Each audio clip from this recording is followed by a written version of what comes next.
Assalamu alaikum, my name is Ahmed. Every week I underwrite dozens of real estate commercial properties in the greater Tampa Bay area. I found not one, but two massively undervalued multi-million dollar commercial real estate properties.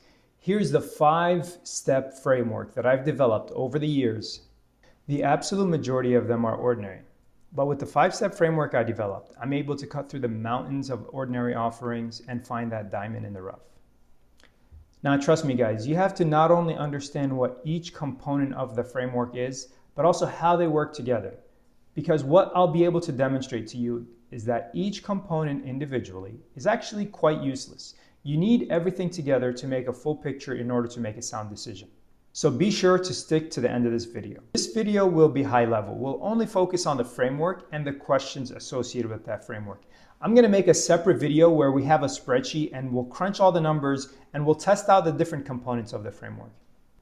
Of course, for that video, I won't share the actual data, but we will use two actual properties listed in my market right now, and we'll compare the two different properties. Using this approach, I've been able to, within 15 minutes, come to a conclusion about whether or not I'm confident to pursue that property.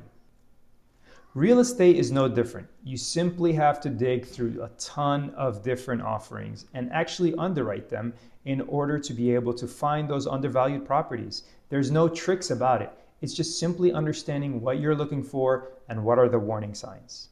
The likes of Warren Buffett famously goes to his office, looks through a stack of business offerings, reads them, and then goes home. He famously says, business is not like baseball. You don't have to swing unless what's coming at you is absolutely perfect. You could just sit there and let one ball after another, after another, after another come at you. Similarly, you could have one deal after another deal after another deal just pass you by. You don't have to actually make a decision. There are no consequences for making no decision. All you really need to do is make 1 or 2 good decisions per year, and you can make hundreds of thousands or even millions of dollars. But in order to be able to be confident that the ones you do go after are in fact good, you will have to underwrite a whole bunch of different offerings. And that means day after day after day after day, you're putting in all this work and nothing comes out of it. And that's the nature of it. But doing all of that really sharpens your ability to quickly come to that go, no-go decision. But here's the thing, the risks of not having a robust framework means you might end up spending money or time pursuing something that ends up being a dud. You have to be able to quickly come to a go, no-go decision. To underscore the importance of speed, I want to tell you about the 2 latest commercial real estate properties we acquired. On both of them, within 24 hours of it being either posted or the price being reduced, I was in negotiations with the seller. I mean, what this underscores is that you have a level of confidence that you do understand this particular property that you're looking at is undervalued and is worth pursuing. And what that demonstrates to the seller is this buyer is serious. He's not just coming to kick tires. He's not just asking questions for the sake of asking questions. You're coming in serious, ready to negotiate, ready to make an offer. And just the way you communicate with the seller, it makes it very apparent whether or not you're just browsing around or you're actually looking to make a deal. And here's the thing, you will have a whole bunch where you talk to people and you're just browsing around. But when you do find the one that you like, and you know this is the one you like, you have to give that seller the confidence this person is serious. Now, we're not talking about being overzealous to the point where you can't negotiate, but being able to communicate in such a way that makes that seller realize, okay, this is someone I need to really focus on. All right, let's just jump right in. The first and most obvious is the total price and the cost per square foot. Listen, Grant Cardone is not going to consider a $200,000 property, even if it's going to 10 times money. Similarly, a beginning investor is not going to consider a $50 million property, even if it's going to be double his money or triple his money within a week, just simply outside of their range. To succeed sustainably in real estate, you have to just take one step at a time.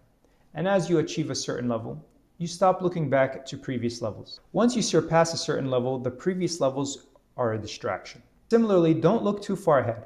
When you look too far ahead, you lose the appreciation for the details on the deals you're currently working on.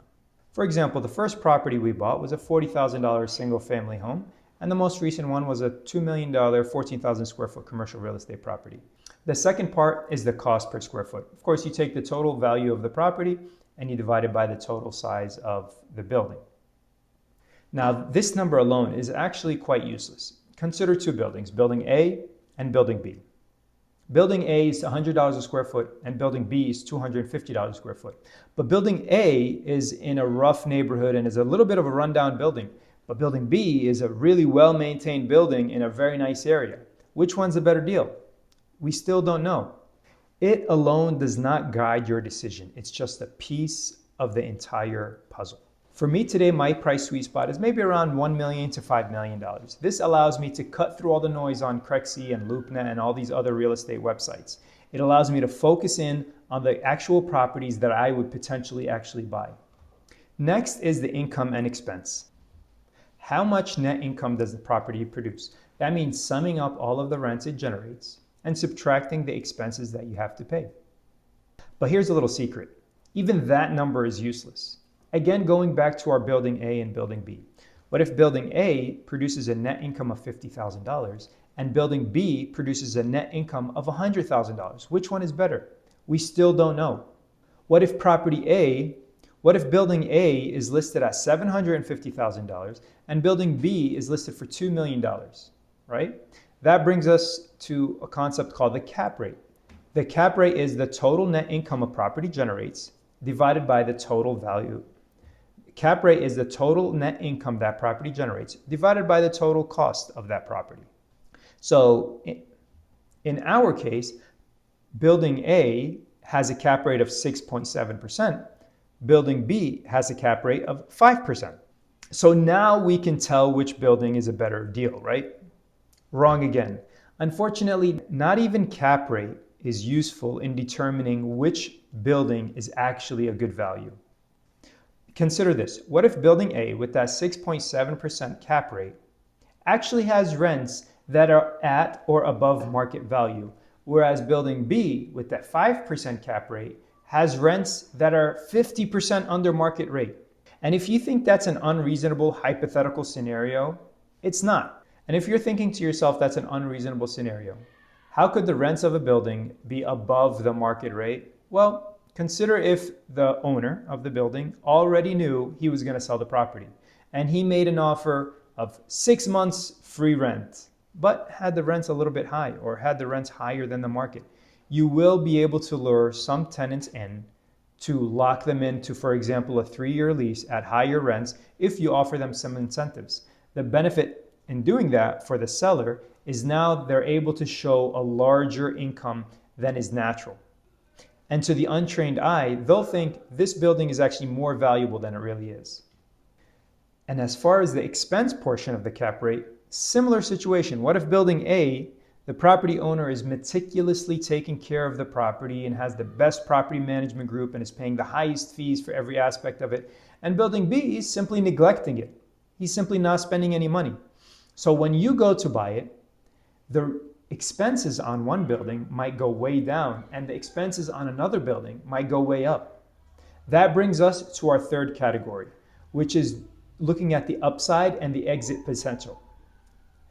That brings us to our third category, which is looking at the upside and exit potential. To get a clearer picture of the value of the offering, you have to perform what's called a pro forma. A pro forma basically just means a hypothetical future condition financial analysis. So we're not looking at the numbers that the property owner is giving us, we're looking at the numbers that we expect to be able to get. So looking at what the actual expenses could be and what the actual rents could be. Now you go through that analysis and you develop the pro forma and you find that building A went from a 6.7% cap rate to actually a 6.5% cap rate because we reduced the rent. And building B went from that 5% cap rate to actually a 9.7% cap rate because we adjusted the market rents. Amazing. Now we know which property is the better value. Wrong again. Unfortunately, not even the pro forma cap rate can tell you whether or not a property is valued well. Let's think about this. That building B with the pro forma cap rate of 9.5%, well, what if the rents are locked in for 10 years at that 50% under market rate? You're stuck now for 10 years with that 5% cap rate. And worse yet, as the expenses continue to increase and the rents stabilize, and worse yet, as the expenses continue to increase and the rents stay the same, the 5% cap rate is going to get lower and lower and lower and lower. And that is an investment disaster. The fourth critical component is location strengths. Now notice I'm not saying locations, I'm saying location strengths. What if building B, the one that has low rents locked in for 10 years, is actually located in a quickly growing area and has 5 acres around it? Could you add more buildings on the property? Could you rent out some of that vacant land to other people? Maybe some food truck vendors or people that are going to use it for parking or what have you. Are there some alternative revenue sources that you could use to supplement the income on the property? Could you potentially strategically sell a portion of that land? Or maybe someone's going to come and buy the entire thing and develop something else altogether with it.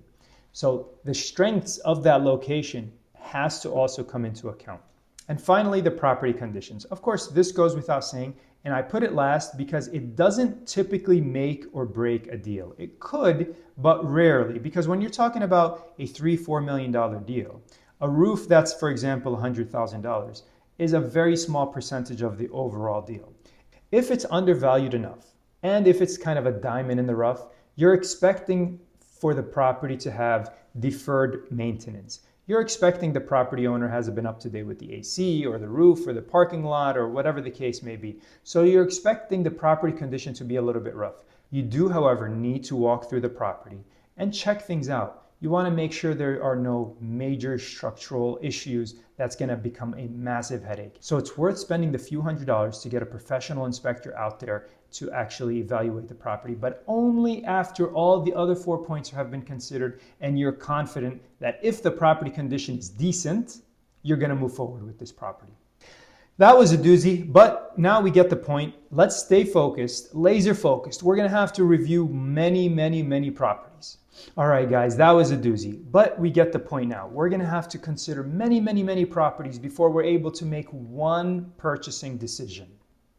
When you do this enough times and you actually come across a property that is genuinely undervalued, you're going to be so excited and you're going to be so confident that that's the one you're going to move forward with.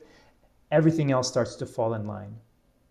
There are so many other things to consider that I didn't cover here, but this will get you to that point of deciding whether or not I'm going to invest additional time and additional money to perform a full-blown due diligence about a particular property.